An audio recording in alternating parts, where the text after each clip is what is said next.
तो hello guys, MERN stack की playlist में आपका स्वागत है। तो आज हम देखने वाले हैं कि हम कैसे अपने डेटाबेस मोंगोडीबी जो डेटाबेस है उसको सिक्योर करते हैं डॉट ई की मदद से।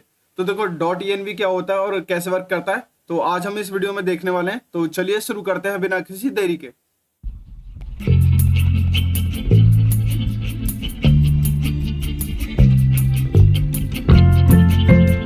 तो देखो, सबसे पहले डॉट ई पे वर्क करने के लिए आपको जाना है क्रोम में और npm लिखना, npm npm.env, ठीक है। ये पैकेज होता है एक, इंस्टॉल कर लेना डॉट env। तो ये क्या करता है, हमारी फाइल को सिक्योर करने में हेल्प करता है। तो दिखाता हूँ कैसे। पहले डॉट env में जाना, npm i.env को कर लो यहाँ से कॉपी, और मैंने कर लिया कॉपी। जाते हैं ब्राउज़र में, टर्मिनल में जाते हैं, पहले इसको काटते हैं, नोड बोन को हटाते हैं, जाते हैं अपने टर्मिनल में, यहाँ पे करते हैं पेस्ट। सॉरी, पेस्ट ऐसे नहीं, राइट क्लिक कर दो, पेस्ट हो जाएगा। शायद ये कॉपी नहीं हुआ, तो जाते हैं फिर से ब्राउज़र में, करते हैं कॉपी। कॉपी हो गया, ठीक है। और यहाँ पे कर देना राइट क्लिक, तो npm i.env करना, एंटर। ये पैकेज हमारा होना इंस्टॉल होना शुरू हो जाएगा, ठीक है। तो देखो ये पैकेज हमारा इंस्टॉल हो चुका है, और पैकेज डॉट जेसन में भी जाके चेक कर लेना एक बार, ठीक है, कि हमारा जो हमने इंस्टॉल किया है वो हुआ है कि नहीं हुआ। देखो ये आ गया हमारा डॉट env, तो यानी हमारा इंस्टॉल प्रॉपरली हो चुका है। अब देखो इसको यूज़ कैसे करते हैं। सबसे पहले इसको रिक्वायर कर लेना, क्योंकि जब भी हम, आपको पता है, कुछ भी यूज़ करते हैं तो रिक्वायर करते हैं। तो यहाँ लिखना dot env equals to require, और यहाँ पे लिख लेना डॉट env, ठीक है। डॉट env, और इसके तुरंत बाद आपको क्या करना है, पाथ दे देना। ऐसा करना, सबसे पहले एक फाइल बना लो, ठीक है। और फाइल किस नाम से बनानी है मैं बताता हूँ आपको।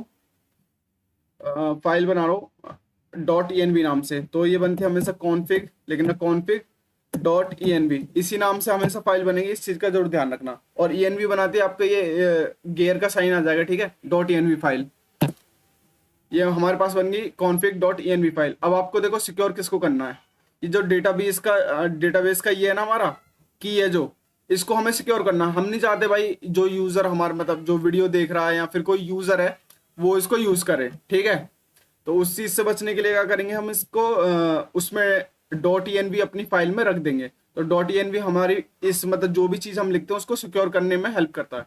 तो इसको यहाँ से मैं अभी कट कर लेता हूँ, कट और कॉपी, और यहाँ पे क्या करता हूँ, डेटाबेस डालता हूँ, डेटा बेस। और एक चीज का ध्यान रखना, जो भी आप यहाँ पे लिखो उसमें कैपिटल में लिखना, ठीक है। और इसको एज इट इज पेस्ट कर दो। हाँ, एक चीज का और ध्यान रखना, ये सिंगल कोट हटा देना,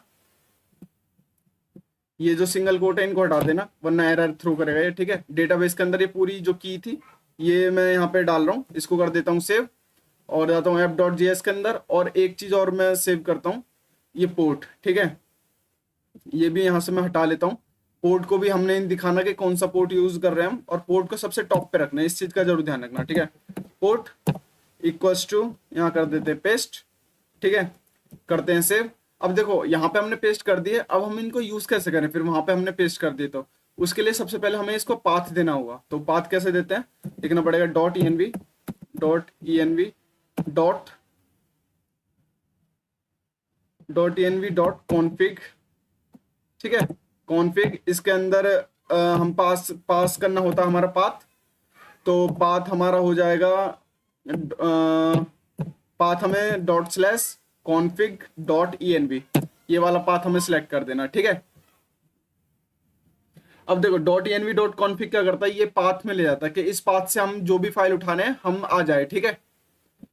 तो देखो इस कॉन्फिग फाइल से गेट करने के लिए क्या करते हैं हम, कि सबसे पहले लिखते हैं प्रोसेस, ठीक है। प्रोसेस डॉट, फिर env फाइल में जाना है, env, फिर लिखते हैं डॉट, फिर उसका नाम, जैसे मैंने यहाँ पे डेटाबेस का नाम क्या रखा था, डेटाबेस, ठीक है। डेटाबेस जो, मतलब ये जो मैंने की जो उठाई थी अपनी डेटाबेस की, वो किस में स्टोर कराई है, डेटाबेस में। तो env के बाद हमें डॉट डेटाबेस, डेटाबेस। और एक चीज का ध्यान रखना, स्पेलिंग गलत मत करना, ठीक है, वरना एरर थ्रो करेगा। डेटाबेस ये हो गया हमारा, मैंने डीबी के अंदर ये स्टोर कर दिया, और डीबी को यहाँ पे पास कर दिया, ठीक है। पहले की तरह सब नॉर्मल है। और हमको दूसरा देखना पोर्ट, तो देखो पोर्ट मैंने कैसे करा था, पोर्ट में करने के लिए process.env डॉट पोर्ट, ठीक है। अब आप सोच रहे हो यार इतनी सब मेहनत क्यों, देखो इसलिए क्योंकि हम नहीं चाहते कि हर कोई हमारा जो मतलब की है या फिर पोर्ट है वो सब देखे, क्योंकि हैकिंग के चांसेस बढ़ जाते हैं। उससे बचने के लिए हम इस चीज का यूज करते हैं। तो कॉन्फ़िग के अंदर जो भी हम चीजें डालते हैं ना, वो हमारी हाइड हो जाते हैं यूजर से, मतलब जो यूज करने आया हमारे ऐप को या फिर वेबसाइट को, वो नहीं देख पाएगा इन सब चीजों को, ठीक है। तो app.js में मैंने क्या करा, सबसे पहले एक तो कॉन्फ़िग फाइल बनाई, फिर उनको यहाँ गेट करने के लिए सबसे पहले .env फाइल को रिक्वायर किया, और उसका पाथ बता दे क्या कौन से पाथ में ये मैंने स्टोर किए हैं, मतलब कॉन्फ़िग फाइल कौन से पाथ में हमारी। तो .env.config लिख के लिखना पाथ config.env, मतलब उस फाइल का नाम। देखो ये सिंटेक्स बहुत जरूरी है, चाहे इसे रट्टा मार लो चाहे कुछ कर लो, ठीक है। और बाकी ना गेट करने के लिए आपको पता ही है, process.env फाइल से गेट करना है, तो process.env फिर उस फाइल मतलब उस वेरिएबल का नाम जिसमें आपने वो चीजें स्टोर कराई है। जैसे यहाँ डेटाबेस में मैंने डेटाबेस का क्या कहते हैं की स्टोर कराई थी, तो इसलिए डेटाबेस, और पोर्ट में मैंने पोर्ट स्टोर कराया था, तो इसलिए वो। अब देखो अब इसको चला के देखते हैं, ठीक है, अब भी रन कर रहा है कि नहीं कर रहा, तो देखते हैं। लिखेंगे nodemon app.js, एंटर हिट। तो nodemon हमारा स्टार्ट हो गया, देखते हैं सर्वर से कनेक्ट होता है कि नहीं। सबसे पहले सर्वर से कनेक्ट होगा, फिर दूसरा आएगा हमारे पास कनेक्टेड टू डेटाबेस।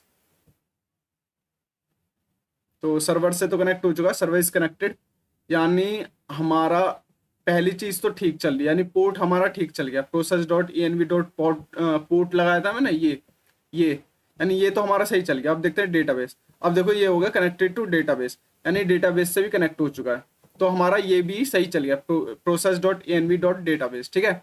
तो इस तरीके से हम अपनी फाइल्स को हाइड करते हैं। तो इसमें होप करता हूँ कोई नई चीज नहीं थी, मतलब नया तो था बट आपको कोई मुश्किल नहीं लगा होगा इसके अंदर। सिंपली आपको क्या करना है, सबसे पहले .env फाइल को यहाँ पे टर्मिनल में जाके, फाइल को नहीं पैकेज को इंस्टॉल करना है। इंस्टॉल करने के बाद दूसरा काम आपका उसको रिक्वायर करना है। तीसरा काम फाइल बनानी है config.env नाम से, और उसके अंदर चौथा काम जो जो आपको हाइड करना है उसको कर देना स्टोर, ठीक है। स्टोर करने के बाद आपको गेट कैसे करना है, सबसे पहले उसका पाथ बताना होगा कि किस पाथ से हम गेट कर रहे हैं। तो .env.config इसका सिंटेक्स होता है, फिर उसमें डालते हैं हम पाथ हमें डिफाइन करता है config.env फाइल से हमें लेना है, ठीक है। पाथ डिफाइन होते ही आपको गेट जो वैल्यू गेट करनी है सिंपली आपको लिखना है process.env, और जिसमें आपने स्टोर करा है उसको लिख दो, तो आपकी वैल्यू हो जाएगी गेट, ठीक है। और पोर्ट को मुझे गेट करना था, तो process.env.port, ठीक है। तो दोनों वैल्यू गेट हो गई, सब चीज आराम से चल गई। तो अब यहाँ पे देख सकते हो ना कोई हमारा पोर्ट देख पाएगा, और ना ही हमारा कोई जो डेटाबेस का जो की थी जिससे हम डेटाबेस से कनेक्ट हो पा रहे थे, ये चीज, ठीक है, वो भी कोई नहीं देख पाएगा, क्योंकि वो सब हमारी config.env फाइल में है। तो होप करता हूँ आपको चीज समझ में आई होंगी। मिलते हैं नेक्स्ट वीडियो में, बाय।